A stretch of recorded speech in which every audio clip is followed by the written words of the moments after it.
Hello everybody, welcome back to my channel Keerthika's kitchen. ఈరోజు వీడియోలో రెండు different types of egg recipes చూపిస్తున్నానండి. చాలా సింపుల్గా టేస్టీగా ఉండే ఈ ఎగ్ రెసిపీస్ మీరు చూడండి, చూసి తప్పకుండా ట్రై చేయండి. ముందుగా ప్యాన్లో 1 టేబుల్ స్పూన్ వరకు ఆయిల్ వేసుకోండి. సన్నగా పొడుగ్గా కట్ చేసుకున్న ఆనియన్స్, ఒక మీడియం సైజ్ ఆనియన్స్ 3 వరకు పొడుగ్గా కట్ చేసుకొని ఈ ప్యాన్లో వేసేసుకోండి. ఈ ఆనియన్స్ అన్నీ కూడా కొంచెం సాఫ్ట్గా కలర్ చేంజ్ అయ్యేంత వరకు ఫ్రై చేసుకొని ఇందులోనే అల్లం, వెల్లుల్లి, అదేవిధంగా పచ్చిమిర్చి కూడా ఒక 5-6 పచ్చిమిర్చి వేసుకోండి. జీడిపప్పు కూడా వేసేసుకొని వీటన్నిటిని బాగా ఫ్రై చేసుకోవాలి. ఫస్ట్ చేసే మనం ఎగ్ రెసిపీ పచ్చిమిర్చి ఎగ్ కర్రీ అండి. వీటన్నిటిని మిక్సీ జార్లో వేసుకొని బరకగా గ్రైండ్ చేసుకున్న తర్వాత ఇందులోనే కొత్తిమీర, కరివేపాకు కూడా వేసేసుకొని తగినన్ని వాటర్ పోసుకొని ఫైన్ పేస్ట్గా గ్రైండ్ చేసేసుకోవాలి.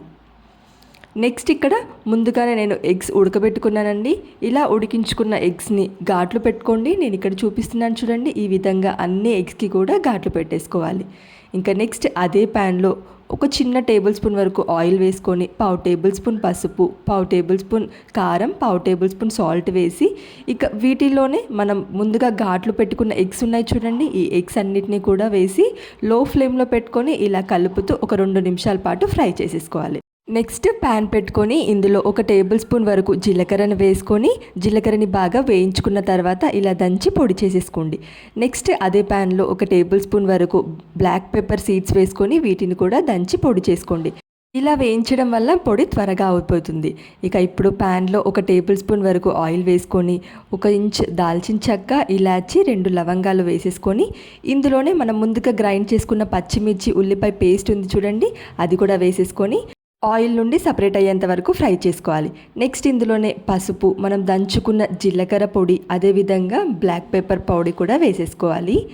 ఇక ఇందులోనే నెక్స్ట్ 1/2 టేబుల్ స్పూన్ వరకు గరం మసాలా వేసుకొని 1/2 టేబుల్ స్పూన్ వరకు ధనియా పౌడర్ కూడా వేసేసుకోవాలి. ఇంకా నెక్స్ట్ ఇందులోనే టేస్ట్కి సరిపడా సాల్ట్ వేసేసుకొని ఇక ఈ మసాలా పౌడర్స్ అన్నీ కూడా బాగా ఫ్రై చేసుకోవాలి. నెక్స్ట్ ఇందులోనే ఒక 1/2 కప్పు వరకు పెరుగు వేసుకోండి. పెరుగు బాగా బీట్ చేసి వేసుకోవాలి. ఇంకా నెక్స్ట్ ఇందులోనే ఫైనల్గా కొంచెం కసూరి మేతి బాగా నలిచి వేసుకోండి. వీటన్నిటిని కూడా బాగా ఫ్రై చేసేసుకోవాలి. ఇవన్నీ ఫ్రై చేసుకున్న తర్వాత ఇందులో 1 గ్లాస్ వరకు వాటర్ పోసుకొని ఒక 5 నిమిషాలు ఉడికించుకోవాలి.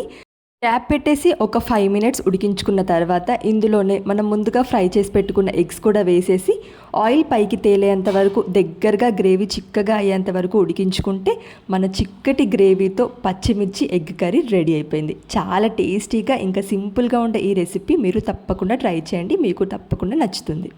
ఇక మన సెకండ్ రెసిపీ వచ్చేసి టమాటా ఎగ్ కర్రీ. దాబా స్టైల్లో చేసే విధంగా చాలా సింపుల్గా ఎలా ప్రిపేర్ చేసుకోవాలో ఈ వీడియోలో చూడండి. ఈ రెసిపీ కోసం 3 టమాటా, 3 ఆనియన్స్, అల్లం, వెల్లుల్లి, పచ్చిమిర్చి ఉంటే సరిపోతుంది. ముందుగానే 5 ఎగ్స్ని ఉడకబెట్టి ఘాట్లు పెట్టేసుకోవాలి. 1/2 టేబుల్ స్పూన్ పసుపు, అలాగే 1/2 టేబుల్ స్పూన్ కారం, 1/2 టేబుల్ స్పూన్ సాల్ట్ వేసుకొని వేసుకున్న ఈ పౌడర్స్ అన్నీ మిక్స్ అయ్యేలా ఎగ్స్ని బాగా కలుపుకోవాలి. జస్ట్ ఒక 5 సెకండ్స్ ఈ బౌల్ని షేక్ చేస్తే మనకు ఎగ్స్ ఇలా మారిపోతాయి. ఇప్పుడు ప్యాన్ పెట్టుకొని ఇందులో 2 టేబుల్ స్పూన్స్ ఆయిల్ వేసుకోండి. ఆయిల్ వేడైన తర్వాత మనం ముందుగానే కలిపి పెట్టుకున్నాం కదా ఈ ఎగ్స్కి కారం, ఈ ఎగ్స్ని ఇందులో వేసుకొని ఫ్రై చేసుకోవాలి. మీడియం ఫ్లేమ్లో పెట్టుకొని ఇలా కలుపుతూ ఫ్రై చేసుకోవాలి. అన్ని సైడ్స్ కూడా ఈవెన్గా ఫ్రై అయిపోతాయి. ఇలా ఫ్రై అయిన ఎగ్స్కి సపరేట్ బౌల్లోకి తీసేసుకోండి. ఇప్పుడు సేమ్ ప్యాన్లో మళ్ళీ ఒక 2 టేబుల్ స్పూన్స్ ఆయిల్ వేసుకోండి. ఆయిల్ వేసుకున్న తర్వాత సన్నగా కట్ చేసుకున్నాం కదా మనం ఇందాక చూపించిన 3 ఆనియన్స్ సన్నగా కట్ చేసుకొని ఇందులో వేసుకోవాలి. ఆనియన్స్ ఒక 2 సెకండ్స్ ఫ్రై చేసుకొని క్యాప్ పెట్టేసి మనం ఉడికించుకోవాలి. ఇలా ఫ్రై చేసుకున్న తర్వాత క్యాప్ పెట్టేసి ఒక 5 మినిట్స్ కుక్ చేసుకుంటే మన ఆనియన్స్ అన్నీ కుక్ అయిపోతాయి. చూడండి, ఇలా లైట్ గోల్డెన్ కలర్లోకి వచ్చాయి.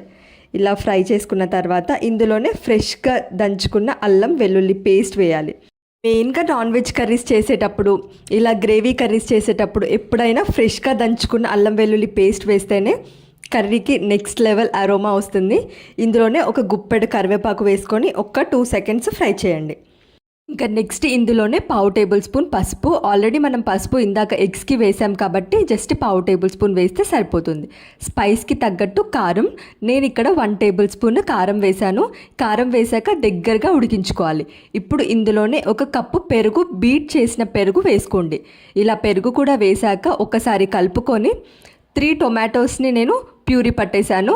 ఈ ప్యూరీని కూడా ఇందులో వేసుకోవాలి. గ్రేవీ కర్రీస్ ఎప్పుడు చేసినా పీసెస్ టొమాటోస్ని డైరెక్ట్గా వేయకుండా మనం ఇలా ప్యూరీ వేసుకుంటే ఈ గ్రేవీ ఇంకా థిక్ కన్సిస్టెన్సీలో ఉంటుంది. ఇప్పుడు దీన్ని దగ్గరగా ఉడికించుకోవాలి. ఇంకా నెక్స్ట్ ఇందులోనే టేస్ట్కి తగ్గట్టు సాల్ట్, అలాగే 1/2 టేబుల్ స్పూన్ జీలకర్ర పొడి, 1 టేబుల్ స్పూన్ ధనియా పౌడర్, ఇంకా పావు table spoon garam masala powder కూడా వేసుకోవాలి. ఇలా ఈ పౌడర్స్ అన్నీ వేసుకున్న తర్వాత కలుపుతూ దగ్గరగా ఉడికించుకోవాలి. మనము ఈ కాజు కానీ గసగసాలు ఏమీ వేయట్లేదు, అయినా కానీ మన గ్రేవీ థిక్ కన్సిస్టెన్సీలోనే వస్తుంది. ఇలా ఆయిల్ పైకి తేలిన తర్వాత ముందుగానే ఫ్రై చేసి పెట్టుకున్న ఎగ్స్ కూడా ఇందులో వేసుకోవాలి. ఇందులోనే 1 కప్పు వాటర్ వేసుకోవాలి. ఇలా వాటర్ వేసుకొని ఉడికించుకోవడం వల్ల మనం ప్రిపేర్ చేసే ఈ గ్రేవీ ఎగ్స్ కూడా అబ్జర్వ్ చేసి ఎగ్ ఎల్లో కూడా చాలా టేస్టీగా ఉంటుంది. ఇందులోనే ఇప్పుడు పొడుగ్గా కట్ చేసుకున్న పచ్చిమిర్చి వేసుకోండి. పచ్చిమిర్చి వేసుకున్నాక ఒకసారి కలిపేసి క్యాప్ పెట్టేసి ఒక 5 మినిట్స్ కుక్ చేసుకుంటే సరిపోతుంది. ఆయిల్ పైకి తేలి ఇలా బబుల్స్ వస్తున్నప్పుడు ఫైనల్గా కొత్తిమీర వేసేసి హాట్గా సర్వ్ చేసుకోవడమే. అంతే, మన ఎగ్ గ్రేవీ కర్రీ రెడీ అయిపోతుంది. ఈ లైట్గా ఉండే వాటర్ కన్సిస్టెన్సీ కూడా ఒక 5 మినిట్స్ చల్లారితే థిక్గానే అయిపోతుంది. ఈ స్టేజ్లో ఉన్నప్పుడే ఫ్లేమ్ ఆఫ్ చేసేసి బౌల్లోకి తీసుకుంటే మన ఎగ్ గ్రేవీ కర్రీ రెడీ అయిపోయింది. ఈ విధంగా 2 సింపుల్ డిఫరెంట్ ఎగ్ రెసిపీస్ ఈ వీడియోలో చూపించాను. చూసి మీరు ట్రై చేయండి. ట్రై చేసి ఎలా వచ్చిందో కామెంట్ సెక్షన్లో పిన్ చేయండి.